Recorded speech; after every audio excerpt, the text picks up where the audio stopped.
ಧರ್ಮಸ್ಥಳದ ವಿರುದ್ಧ ಆರೋಪ ಮಾಡಿ ಪ್ರಚಾರವನ್ನ ಗಿಟ್ಟಿಸಿಕೊಂಡಿದ್ದಂತ ಈ ಗ್ಯಾಂಗ್ನ ಬಣ್ಣ ಒಂದೊಂದಾಗೇ ಬಯಲಾಗ್ತಾ ಇದೆ. ಇದೀಗ ಜಯಂತ್ ಮತ್ತಷ್ಟು ಕರಾಳ ವಿಚಾರವನ್ನ ಆತನೇ ಬಾಯ್ಬಿಟ್ಟಿದ್ದಾನೆ.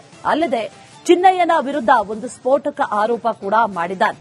ಅದೇನದು ಇಲ್ಲಿದೆ ನೋಡಿ ಡೀಟೇಲ್ಸ್.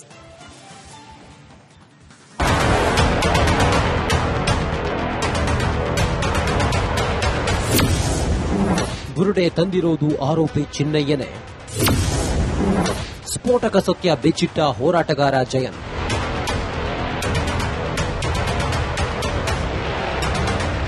ಧರ್ಮಸ್ಥಳದಲ್ಲಿ ಸಾಮೂಹಿಕ ಶವ ದಫನ್ ಆರೋಪ ಪ್ರಕರಣಕ್ಕೆ ಹೊಸ ತಿರುವು ಸಿಕ್ಕಿದೆ. ದೂರುದಾರ ಚಿನ್ನಯ್ಯ ನ್ಯಾಯಾಲಯಕ್ಕೆ ನೀಡಿದ ಬುರುಡೆಯನ್ನ ದಿಲ್ಲಿಗೆ ಕೊಂಡೊಯ್ಯಲಾಗಿತ್ತು ಎಂದು ಜಯಂತ್ ಟಿ ಸತ್ಯ ಒಪ್ಪಿಕೊಂಡಿದ್ದಾನೆ.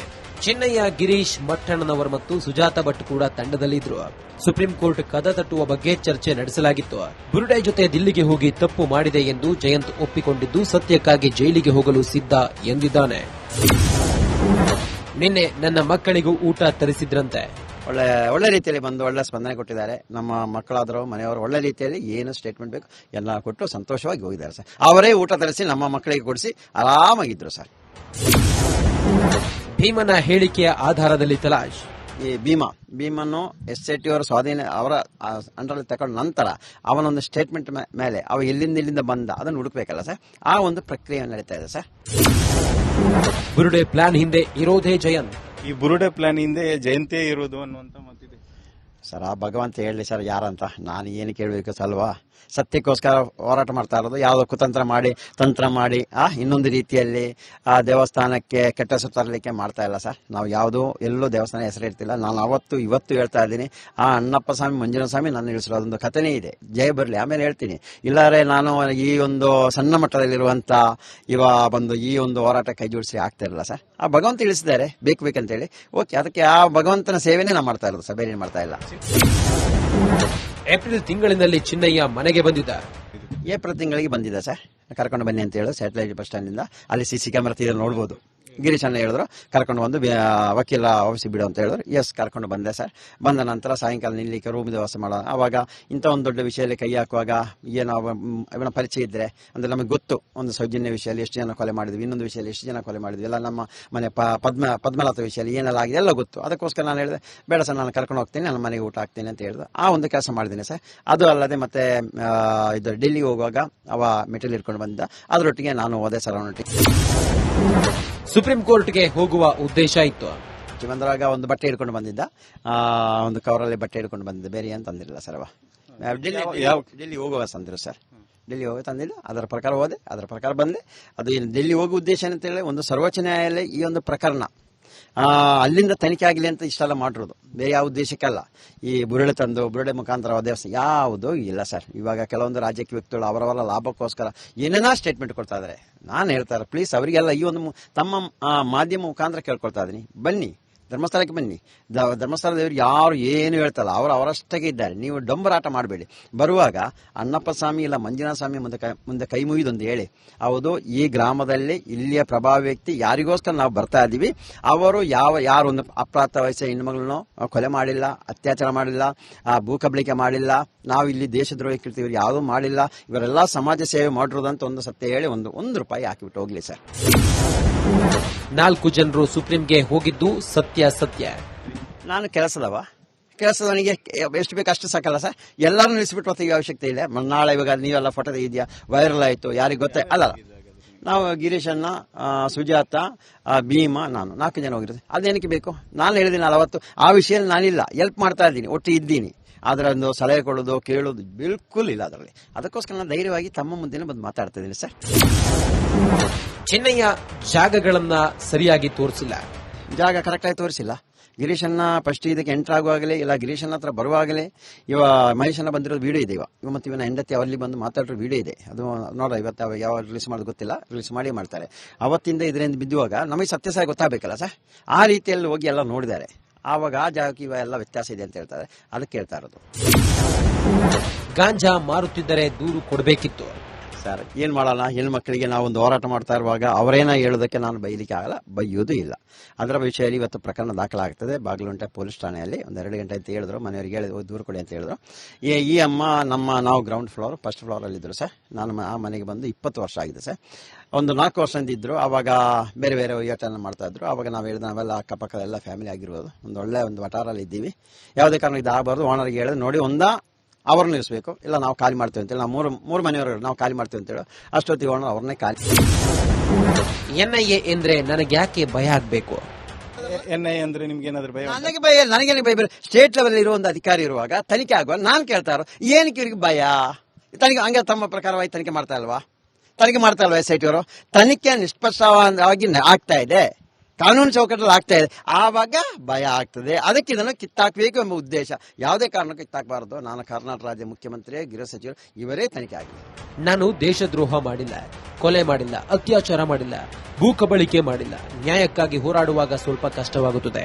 ಬುರುಡೆ ನಾನು ತಂದಿದ್ದಲ್ಲ, ಚೆನ್ನಯ್ಯನೇ ತಂದಿದ್ದು. ಸತ್ಯಕ್ಕಾಗಿ ಹೋರಾಡುವಾಗ ನಾನು ಸತ್ಯವನ್ನೇ ಹೇಳುವೆ ಎಂದು ಜಯಂತ್ ಹೇಳಿದ್ದು. ಈ ಪ್ರಕರಣ ಎಲ್ಲಿಗೆ ಹೋಗಿ ನಿಲ್ಲುತ್ತೋ ಕಾದು ನೋಡಬೇಕಿದೆ. ಹರೀಶ್ ಪಾಲೆಚಾರ್, ರಿಪಬ್ಲಿಕ್ ಕನ್ನಡ, ಬೆಳ್ತಂಗಡಿ. ಧರ್ಮಸ್ಥಳದ ವಿರುದ್ಧ ಆರೋಪ ಮಾಡಿ ಪ್ರಚಾರವನ್ನ ಗಿಟ್ಟಿಸಿಕೊಂಡಿದ್ದಂತ ಈ ಗ್ಯಾಂಗ್ನ ಬಣ್ಣ ಒಂದೊಂದಾಗೇ ಬಯಲಾಗ್ತಾ ಇದೆ. ಇದೀಗ ಜಯಂತ್ ಮತ್ತಷ್ಟು ಕರಾಳ ವಿಚಾರವನ್ನ ಆತನೇ ಬಾಯ್ಬಿಟ್ಟಿದ್ದಾನೆ. ಅಲ್ಲದೆ ಚಿನ್ನಯ್ಯನ ವಿರುದ್ಧ ಒಂದು ಸ್ಫೋಟಕ ಆರೋಪ ಕೂಡ ಮಾಡಿದ್ದಾನೆ. ಅದೇನದು ಇಲ್ಲಿದೆ ನೋಡಿ ಡೀಟೇಲ್ಸ್.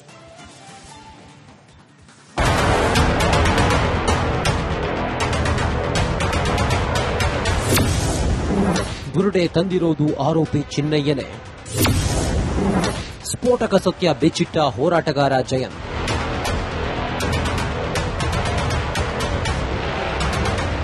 ಧರ್ಮಸ್ಥಳದಲ್ಲಿ ಸಾಮೂಹಿಕ ಶವ ದಫನ್ ಆರೋಪ ಪ್ರಕರಣಕ್ಕೆ ಹೊಸ ತಿರುವು ಸಿಕ್ಕಿದೆ. ದೂರುದಾರ ಚಿನ್ನಯ್ಯ ನ್ಯಾಯಾಲಯಕ್ಕೆ ನೀಡಿದ ಬುರುಡೆಯನ್ನ ದಿಲ್ಲಿಗೆ ಕೊಂಡೊಯ್ಯಲಾಗಿತ್ತು ಎಂದು ಜಯಂತ್ ಟಿ ಸತ್ಯ ಒಪ್ಪಿಕೊಂಡಿದ್ದಾನೆ. ಚಿನ್ನಯ್ಯ, ಗಿರೀಶ್ ಮಟ್ಟಣ್ಣನವರ್ ಮತ್ತು ಸುಜಾತ ಭಟ್ ಕೂಡ ತಂಡದಲ್ಲಿದ್ರು. ಸುಪ್ರೀಂ ಕೋರ್ಟ್ ಕದ ತಟ್ಟುವ ಬಗ್ಗೆ ಚರ್ಚೆ ನಡೆಸಲಾಗಿತ್ತು. ಬುರುಡೆ ಜೊತೆ ದಿಲ್ಲಿಗೆ ಹೋಗಿ ತಪ್ಪು ಮಾಡಿದೆ ಎಂದು ಜಯಂತ್ ಒಪ್ಪಿಕೊಂಡಿದ್ದು, ಸತ್ಯಕ್ಕಾಗಿ ಜೈಲಿಗೆ ಹೋಗಲು ಸಿದ್ಧ ಎಂದಿದ್ದಾನೆ. ನಿನ್ನೆ ನನ್ನ ಮಕ್ಕಳಿಗೂ ಊಟ ತರಿಸಿದ್ರಂತೆ. ಒಳ್ಳೆ ರೀತಿಯಲ್ಲಿ ಬಂದು ಒಳ್ಳೆ ಸ್ಪಂದನೆ ಕೊಟ್ಟಿದ್ದಾರೆ. ನಮ್ಮ ಮಕ್ಕಳಾದರೂ ಮನೆಯವರು ಒಳ್ಳೆ ರೀತಿಯಲ್ಲಿ ಏನು ಸ್ಟೇಟ್ಮೆಂಟ್ ಬೇಕು ಎಲ್ಲ ಕೊಟ್ಟು ಸಂತೋಷವಾಗಿ ಹೋಗಿದ್ದಾರೆ ಸರ್. ಅವರೇ ಊಟ ತರಿಸಿ ನಮ್ಮ ಮಕ್ಕಳಿಗೆ ಕೊಡಿಸಿ ಆರಾಮಾಗಿದ್ರು ಸರ್. ಭೀಮನ ಹೇಳಿಕೆಯ ಆಧಾರದಲ್ಲಿ ತಲಾಶ್. ಈ ಭೀಮನ್ನು SIT ಅವರ ಸ್ವಾಧೀನ ಅವರ ಅಂಡರಲ್ಲಿ ತಗೊಂಡ ನಂತರ ಅವನೊಂದು ಸ್ಟೇಟ್ಮೆಂಟ್ ಮೇಲೆ ಅವ ಎಲ್ಲಿಂದ ಬಂದ ಅದನ್ನು ಹುಡುಕ್ಬೇಕಲ್ಲ ಸರ್.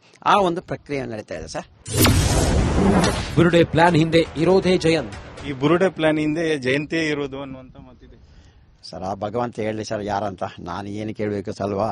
ಸತ್ಯಕ್ಕೋಸ್ಕರ ಹೋರಾಟ ಮಾಡ್ತಾ ಇರೋದು. ಯಾವುದೋ ಕುತಂತ್ರ ಮಾಡಿ ತಂತ್ರ ಮಾಡಿ ಇನ್ನೊಂದು ರೀತಿಯಲ್ಲಿ ಆ ದೇವಸ್ಥಾನಕ್ಕೆ ಕೆಟ್ಟ ಹೆಸರು ತರಲಿಕ್ಕೆ ಮಾಡ್ತಾ ಇಲ್ಲ ಸರ್. ನಾವು ಯಾವುದೂ ಎಲ್ಲೂ ದೇವಸ್ಥಾನ ಹೆಸರು ಇರ್ತಿಲ್ಲ. ನಾನು ಇವತ್ತು ಹೇಳ್ತಾ ಇದ್ದೀನಿ, ಆ ಅಣ್ಣಪ್ಪ ಸ್ವಾಮಿ ಮಂಜುನಾಥ ಸ್ವಾಮಿ ನಾನು ಇಳಿಸಿರೋ ಅದೊಂದು ಕಥೆನೇ ಇದೆ. ಜಯ ಬರಲಿ, ಆಮೇಲೆ ಹೇಳ್ತೀನಿ. ಇಲ್ಲಾರೆ ನಾನು ಈ ಒಂದು ಸಣ್ಣ ಮಟ್ಟದಲ್ಲಿರುವಂತ ಬಂದು ಈ ಒಂದು ಹೋರಾಟ ಕೈ ಜೋಡಿಸಿ ಆಗ್ತಾ ಇರಲ್ಲ ಸರ್. ಆ ಭಗವಂತ ಇಳಿಸಿದ್ದಾರೆ ಬೇಕಂತೇಳಿ. ಓಕೆ, ಅದಕ್ಕೆ ಆ ಭಗವಂತನ ಸೇವೆನೇ ನಾವು ಮಾಡ್ತಾ ಇರೋದು ಸರ್, ಬೇರೆ ಏನು ಮಾಡ್ತಾ ಇಲ್ಲ. ಏಪ್ರಿಲ್ ತಿಂಗಳಿನಲ್ಲಿ ಚಿನ್ನಯ್ಯ ಮನೆಗೆ ಬಂದಿದ್ದ. ಏಪ್ರಿಲ್ ತಿಂಗಳಿಗೆ ಬಂದಿದ್ದ ಸರ್. ಕರ್ಕೊಂಡು ಬನ್ನಿ ಅಂತ ಹೇಳಿ ಸ್ಯಾಟಲೈಟ್ ಬಸ್ ಸ್ಟ್ಯಾಂಡಿಂದ ಅಲ್ಲಿ CC ಕ್ಯಾಮರಾ ಇದೆ ನೋಡ್ಬೋದು. ಗಿರೀಶ್ ಅಣ್ಣ ಹೇಳಿದ್ರು ಕರ್ಕೊಂಡು ಬಂದು ವಕೀಲ ಆಫೀಸಿಗೆ ಬಿಡು ಅಂತ ಹೇಳಿದ್ರು. ಎಸ್, ಕರ್ಕೊಂಡು ಬಂದೆ ಸರ್. ಬಂದ ನಂತರ ಸಾಯಂಕಾಲ ನಿಲ್ಲಿಕ್ಕೆ ರೂಮ್ ವ್ಯವಸ್ಥೆ ಮಾಡೋಣ. ಆವಾಗ ಇಂಥ ಒಂದು ದೊಡ್ಡ ವಿಷಯದಲ್ಲಿ ಕೈ ಹಾಕುವಾಗ ಏನೋ ಪರಿಚಯ ಇದ್ರೆ ಅಂದ್ರೆ ನಮಗೆ ಗೊತ್ತು, ಒಂದು ಸೌಜನ್ಯ ವಿಷಯದಲ್ಲಿ ಎಷ್ಟು ಜನ ಕೊಲೆ ಮಾಡಿದ್ವಿ, ಇನ್ನೊಂದು ವಿಷಯದಲ್ಲಿ ಎಷ್ಟು ಜನ ಕೊಲೆ ಮಾಡಿದ್ವಿ, ಎಲ್ಲ ನಮ್ಮ ಮನೆ ಪದ್ಮಲತಾ ವಿಷಯದಲ್ಲಿ ಏನೆಲ್ಲ ಆಗಿದೆ ಎಲ್ಲ ಗೊತ್ತು. ಅದಕ್ಕೋಸ್ಕರ ನಾನು ಹೇಳಿದೆ ಬೇಡ ಸರ್, ನಾನು ಕರ್ಕೊಂಡು ಹೋಗ್ತೀನಿ, ನನ್ನ ಮನೆಗೆ ಊಟ ಹಾಕ್ತೀನಿ ಅಂತ ಹೇಳಿದ್ರು. ಆ ಒಂದು ಕೆಲಸ ಮಾಡಿದ್ದೀನಿ ಸರ್. ಅದು ಅಲ್ಲದೆ ಮತ್ತೆ ಇದು ಡೆಲ್ಲಿಗೆ ಹೋಗುವಾಗ ಅವ ಮೆಟೀರಿಯಲ್ ಇಟ್ಕೊಂಡು ಬಂದಿದ್ದ, ಅದರೊಟ್ಟಿಗೆ ನಾನು ಹೋದೆ ಸರ್ ಅವನೊಟ್ಟಿಗೆ. ಸುಪ್ರೀಂ ಕೋರ್ಟ್ಗೆ ಹೋಗುವ ಉದ್ದೇಶ ಇತ್ತು. ಬಂದಾಗ ಒಂದು ಬಟ್ಟೆ ಹಿಡ್ಕೊಂಡು ಬಂದಿದ್ದ, ಒಂದು ಕವರಲ್ಲಿ ಬಟ್ಟೆ ಹಿಡ್ಕೊಂಡು ಬಂದಿದ್ದೆ, ಬೇರೆ ಏನು ತಂದಿರಲಿಲ್ಲ ಸರ್. ಅವ ಡೆಲ್ಲಿ ಹೋಗುವ ತಂದಿರು ಸರ್.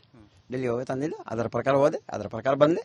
ಅದು ಡೆಲ್ಲಿ ಹೋಗುವ ಉದ್ದೇಶ ಏನಂತೇಳಿ, ಒಂದು ಸರ್ವೋಚ್ಚ ನ್ಯಾಯಾಲಯ ಈ ಒಂದು ಪ್ರಕರಣ ಅಲ್ಲಿಂದ ತನಿಖೆ ಆಗಲಿ ಅಂತ ಇಷ್ಟೆಲ್ಲ ಮಾಡಿರೋದು, ಬೇರೆ ಯಾವ ಉದ್ದೇಶಕ್ಕಲ್ಲ. ಈ ಬುರುಡೆ ಮುಖಾಂತರ ದೇವಸ್ಥಾನ ಯಾವುದೂ ಇಲ್ಲ ಸರ್. ಇವಾಗ ಕೆಲವೊಂದು ರಾಜ್ಯಕ್ಕೆ ವ್ಯಕ್ತಿಗಳು ಅವರವರ ಲಾಭಕ್ಕೋಸ್ಕರ ಏನೇನೋ ಸ್ಟೇಟ್ಮೆಂಟ್ ಕೊಡ್ತಾ ಇದ್ದಾರೆ. ನಾನು ಹೇಳ್ತಾರೆ ಪ್ಲೀಸ್ ಅವರಿಗೆಲ್ಲ ಈ ಒಂದು ತಮ್ಮ ಮಾಧ್ಯಮ ಮುಖಾಂತರ ಕೇಳ್ಕೊಳ್ತಾ ಇದ್ದೀನಿ, ಬನ್ನಿ ಧರ್ಮಸ್ಥಳಕ್ಕೆ ಬನ್ನಿ. ಧರ್ಮಸ್ಥಳ ದೇವರು ಯಾರು ಏನು ಹೇಳ್ತಲ್ಲ ಅವರು ಅವರಷ್ಟೇ ಇದ್ದಾರೆ. ನೀವು ಡೊಂಬರಾಟ ಮಾಡಬೇಡಿ. ಬರುವಾಗ ಅಣ್ಣಪ್ಪ ಸ್ವಾಮಿ ಇಲ್ಲ ಮಂಜುನಾಥ ಸ್ವಾಮಿ ಮುಂದೆ ಕೈ ಮುಗಿದೊಂದು ಹೇಳಿ, ಹೌದು ಈ ಗ್ರಾಮದಲ್ಲಿ ಇಲ್ಲಿಯ ಪ್ರಭಾವ ವ್ಯಕ್ತಿ ಯಾರಿಗೋಸ್ಕರ ನಾವು ಬರ್ತಾ ಇದ್ದೀವಿ, ಅವರು ಯಾರೊಂದು ಅಪ್ರಾಪ್ತ ವಯಸ್ಸಿನ ಹೆಣ್ಮಗಳನ್ನು ಕೊಲೆ ಮಾಡಿಲ್ಲ, ಅತ್ಯಾಚಾರ ಮಾಡಿಲ್ಲ, ಭೂ ಕಬಳಿಕೆ ಮಾಡಿಲ್ಲ, ನಾವು ಇಲ್ಲಿ ದೇಶದ್ರೋಹಿ ಕೃತ್ಯ ಯಾವುದೂ ಮಾಡಿಲ್ಲ, ಇವರೆಲ್ಲ ಸಮಾಜ ಸೇವೆ ಮಾಡಿರೋದಂತ ಒಂದು ಸತ್ಯ ಹೇಳಿ ಒಂದು ರೂಪಾಯಿ ಹಾಕಿಬಿಟ್ಟು ಹೋಗ್ಲಿ ಸರ್. 4 ಜನರು ಸುಪ್ರೀಂಗೆ ಹೋಗಿದ್ದು ಸತ್ಯ. ನಾನು ಕೆಲಸದವನಿಗೆ ಎಷ್ಟು ಬೇಕು ಅಷ್ಟು ಸಾಕಲ್ಲ ಸರ್. ಎಲ್ಲರೂ ನಿಲ್ಲಿಸ್ಬಿಟ್ಟು ಹೊತ್ತಿಗೆ ಅವಶ್ಯಕತೆ ಇಲ್ಲ. ನಾಳೆ ಇವಾಗ ನೀವೆಲ್ಲ ಫೋಟೋ ಇದೆಯಾ ವೈರಲ್ ಆಯಿತು, ಯಾರಿಗೆ ಗೊತ್ತೇ ಅಲ್ಲ. ನಾವು ಗಿರೀಶನ್ನ, ಸುಜಾತ, ಭೀಮಾ, ನಾನು 4 ಜನ ಹೋಗಿರೋದು. ಅದೇನಕ್ಕೆ ಬೇಕು? ನಾನು ಹೇಳಿದ್ದೀನಿ ಅವತ್ತು ಆ ವಿಷಯದಲ್ಲಿ ನಾನಿಲ್ಲ, ಹೆಲ್ಪ್ ಮಾಡ್ತಾ ಇದ್ದೀನಿ, ಒಟ್ಟು ಇದ್ದೀನಿ. ಆದರೆ ಒಂದು ಸಲಹೆ ಕೊಡೋದು ಕೇಳೋದು ಬಿಲ್ಕುಲ್ ಇಲ್ಲ ಅದರಲ್ಲಿ. ಅದಕ್ಕೋಸ್ಕರ ನಾನು ಧೈರ್ಯವಾಗಿ ತಮ್ಮ ಮುಂದೆ ಬಂದು ಮಾತಾಡ್ತಾ ಇದ್ದೀನಿ ಸರ್. ಚೆನ್ನಯ್ಯ ಜಾಗಗಳನ್ನ ಸರಿಯಾಗಿ ತೋರಿಸಿಲ್ಲ. ಜಾಗ ಕರೆಕ್ಟಾಗಿ ತೋರಿಸಿಲ್ಲ. ಗಿರೀಶನ್ನ ಫಸ್ಟ್ ಇದಕ್ಕೆ ಎಂಟರ್ ಆಗುವಾಗಲೇ ಇಲ್ಲ ಗಿರೀಶನ್ನ ಹತ್ರ ಬರುವಾಗಲೇ ಮಹೇಶನ್ನ ಬಂದಿರೋದು ವಿಡಿಯೋ ಇದೆ. ಮತ್ತು ಇವನ ಹೆಂಡತಿ ಅಲ್ಲಿ ಬಂದು ಮಾತಾಡೋ ವಿಡಿಯೋ ಇದೆ. ಅದು ನೋಡ ಇವತ್ತು ಯಾವ ರಿಲೀಸ್ ಮಾಡೋದು ಗೊತ್ತಿಲ್ಲ, ರಿಲೀಸ್ ಮಾಡಿ ಮಾಡ್ತಾರೆ. ಅವತ್ತಿಂದ ಇದರಿಂದ ಬಿದ್ದುವಾಗ ನಮಗೆ ಸತ್ಯ ಸಹ ಗೊತ್ತಾಗಬೇಕಲ್ಲ ಸರ್. ಆ ರೀತಿಯಲ್ಲಿ ಹೋಗಿ ಎಲ್ಲ ನೋಡಿದ್ದಾರೆ. ಆವಾಗ ಆ ಜಾಗಕ್ಕೆ ಇವೆಲ್ಲ ವ್ಯತ್ಯಾಸ ಇದೆ ಅಂತ ಹೇಳ್ತಾರೆ. ಅದಕ್ಕೆ ಹೇಳ್ತಾ ಇರೋದು. ಗಾಂಜಾ ಮಾರುತ್ತಿದ್ದರೆ ದೂರು ಕೊಡಬೇಕಿತ್ತು ಸರ್. ಏನು ಮಾಡೋಣ, ಹೆಣ್ಮಕ್ಳಿಗೆ ನಾವೊಂದು ಹೋರಾಟ ಮಾಡ್ತಾ ಇರುವಾಗ ಅವರೇನ ಹೇಳೋದಕ್ಕೆ ನಾನು ಬೈಲಿಕ್ಕೆ ಆಗಲ್ಲ, ಬೈಯೋದು ಇಲ್ಲ. ಅದರ ವಿಷಯದಲ್ಲಿ ಇವತ್ತು ಪ್ರಕರಣ ದಾಖಲಾಗ್ತದೆ ಬಾಗಲುಂಟೆ ಪೊಲೀಸ್ ಠಾಣೆಯಲ್ಲಿ. ಒಂದು 2 ಗಂಟೆ ಅಂತ ಹೇಳಿದ್ರು, ಮನೆಯವರಿಗೆ ಹೇಳಿ ದೂರು ಕೊಡಿ ಅಂತ ಹೇಳಿದ್ರು. ಈ ಅಮ್ಮ ನಾವು ಗ್ರೌಂಡ್ ಫ್ಲೋರ್ ಫಸ್ಟ್ ಫ್ಲೋರಲ್ಲಿದ್ದರು ಸರ್. ನಾನು ಆ ಮನೆಗೆ ಬಂದು 20 ವರ್ಷ ಆಗಿದೆ ಸರ್. ಒಂದು 4 ವರ್ಷದಿಂದ ಇದ್ದರು. ಆವಾಗ ಬೇರೆ ಬೇರೆ ಯೋಚನೆ ಮಾಡ್ತಾ ಇದ್ರು. ಆವಾಗ ನಾವು ಹೇಳಿದ ನಾವೆಲ್ಲ ಅಕ್ಕಪಕ್ಕ ಎಲ್ಲ ಫ್ಯಾಮಿಲಿ ಆಗಿರ್ಬೋದು, ಒಳ್ಳೆ ಒಂದು ವಟಾರಲ್ಲಿ ಇದ್ದೀವಿ. ಯಾವುದೇ ಕಾರಣಕ್ಕೆ ಇದಾಗಬಾರ್ದು. ಓನರ್ಗೆ ಹೇಳಿದ್ರು, ನೋಡಿ ಅವ್ರು ನಿಲ್ಲಿಸಬೇಕು, ಇಲ್ಲ ನಾವು ಖಾಲಿ ಮಾಡ್ತೀವಿ ಅಂತೇಳಿ. ನಾವು ಮೂರು ಮನೆಯವರು ನಾವು ಖಾಲಿ ಮಾಡ್ತೀವಿ ಅಂತೇಳಿ ಅಷ್ಟೊತ್ತಿಗೆ ಓನರ್ ಅವ್ರನ್ನೇ ಖಾಲಿ. NIA ಅಂದ್ರೆ ನನಗೆ ಯಾಕೆ ಭಯ ಆಗ್ಬೇಕು? NIA ಅಂದ್ರೆ ನಿಮ್ಗೆ ಏನಾದ್ರು ಭಯ? ನನಗೆ ಭಯ, ನನಗೇನು ಭಯ? ಸ್ಟೇಟ್ ಲೆವೆಲ್ ಇರುವ ಒಂದು ಅಧಿಕಾರಿ ಇರುವಾಗ ತನಿಖೆ ಆಗುವಾಗ ನಾನು ಕೇಳ್ತಾ ಇರೋ ಏನಕ್ಕೆ ಭಯ? ತನಿಖೆ ಹಂಗೆ ತಮ್ಮ ಪ್ರಕಾರವಾಗಿ ತನಿಖೆ ಮಾಡ್ತಾ ಇಲ್ವಾ SIT ಅವರು? ತನಿಖೆ ನಿಷ್ಪಕ್ಷವಾಗಿ ಆಗ್ತಾ ಇದೆ, ಕಾನೂನು ಚೌಕಟ್ಟಲ್ಲಿ ಆಗ್ತಾ ಇದೆ. ಆವಾಗ ಭಯ ಆಗ್ತದೆ. ಅದಕ್ಕೆ ಇದನ್ನು ಕಿತ್ತಾಕಬೇಕು ಎಂಬ ಉದ್ದೇಶ. ಯಾವುದೇ ಕಾರಣಕ್ಕೂ ಕಿತ್ತಾಕಬಾರದು. ನಾನು ಕರ್ನಾಟಕ ರಾಜ್ಯ ಮುಖ್ಯಮಂತ್ರಿ, ಗೃಹ ಸಚಿವರು, ಇವರೇ ತನಿಖೆ ಆಗಲಿ.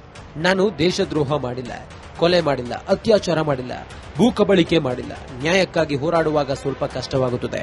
ಬುರುಡೆ ನಾನು ತಂದಿದ್ದಲ್ಲ, ಚೆನ್ನಯ್ಯನೇ ತಂದಿದ್ದು. ಸತ್ಯಕ್ಕಾಗಿ ಹೋರಾಡುವಾಗ ನಾನು ಸತ್ಯವನ್ನೇ ಹೇಳುವೆ ಎಂದು ಜಯಂತ್ ಹೇಳಿದ್ದು ಈ ಪ್ರಕರಣ ಎಲ್ಲಿಗೆ ಹೋಗಿ ನಿಲ್ಲುತ್ತೋ ಕಾದು ನೋಡಬೇಕಿದೆ. ಹರೀಶ್ ಪಾಲೆಚಾರ್, ರಿಪಬ್ಲಿಕ್ ಕನ್ನಡ, ಬೆಳತಂಗಡಿ.